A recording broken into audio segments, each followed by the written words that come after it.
నేటి బాలలే రేపటి పౌరులు. చిన్నపిల్లలు పెద్దవాళ్ళు అవుతున్నారు.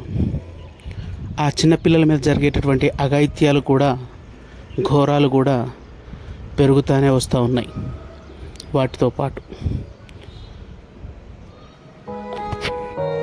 2020వ సంవత్సరంలో పిల్లల మీద జరిగినటువంటి అఘాయిత్యాల సంఖ్య 17,000.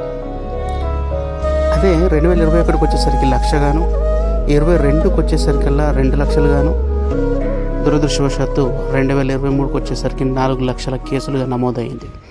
ఇది national human rights commission of India ఇచ్చిన నివేదిక ప్రకారం. అంటే రోజులు గడిచే కొద్దీ ఆ పిల్లలపైన అఘాయిత్యాలు ఇంకా పెరుగుతూనే ఉన్నాయి తప్ప తగ్గడం లేదన్నట్టు. ఇట్లాంటి సిచ్యువేషన్లో పిల్లలకు ఏమని విష్ చేయాలో అర్థం కాక ఇలా వీడియో చేస్తాము. కలిసి పోరాడదాం. పిల్లల మీద జరిగేటటువంటి అఘాయిత్యాలని ఆపే ప్రయత్నం చేద్దాం. జై హింద్.